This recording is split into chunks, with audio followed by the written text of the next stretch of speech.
You feel calm when everything is falling apart, and that scares you more than panic ever did. That kind of peace only comes from something inside you learning danger too early. You don't freeze when things explode around you. You don't rush. You don't beg. You don't even feel surprised. While everyone else is losing control, your mind gets quiet. It's focused. Almost clear.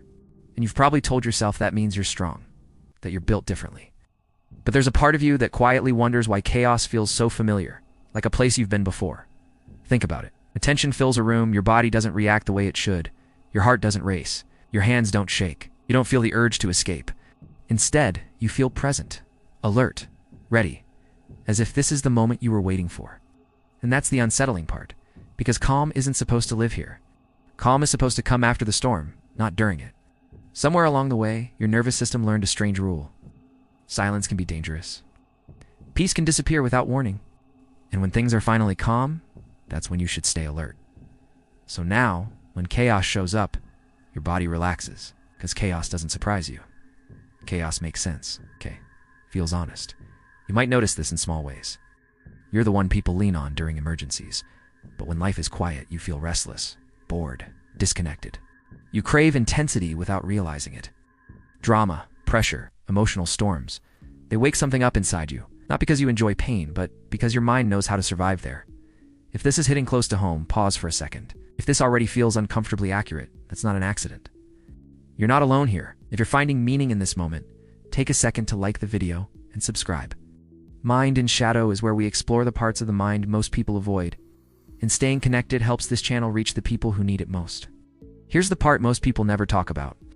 When chaos feels normal, calm can feel threatening. Quiet moments give your mind space to wander, and that's when old thoughts creep in. Memories you didn't invite, feelings you never processed. So your system stays on guard, even when nothing is wrong. Especially when nothing is wrong.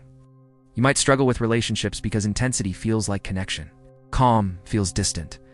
You trust people more when they're unpredictable, because predictability never lasted before. And when someone treats you gently, consistently, you don't know where to place that energy you've been carrying for years. This doesn't mean you're broken. It means you adapted. Your mind did what it had to do to keep you functional in an environment where stability wasn't guaranteed. Over time, your definition of normal quietly shifted. Chaos became the baseline, and now peace feels unfamiliar. Notice how you handle conflict. You don't escalate. Don't avoid it either. You step into it with a strange confidence, reading the room, calculating outcomes, staying emotionally controlled. People might even admire this about you, but they don't see the cost. They don't see how exhausting it is to always be prepared for impact. And here's where it gets even darker. When chaos feels normal, you may unconsciously recreate it, not on purpose, not maliciously, but because your system recognizes it as home. You might stay too long in toxic situations. You might dismiss red flags because they don't feel alarming enough. Or you might feel numb in situations that are supposed to matter. The scariest part isn't that you're calm in chaos. It's that you don't know who you are without it. Silence feels empty. Stability feels flat. And deep down, there's a quiet fear that if life ever truly slows down, you won't know how to exist there. If you're listening to this and thinking, this explains so much, you're exactly where you need to be. This channel, Mind in Shadow, exists for moments like this. Moments where understanding hits before comfort, where awareness comes before relief. Before this ends, I want you to do one thing. Share this with someone who always seems calm when everything is burning down.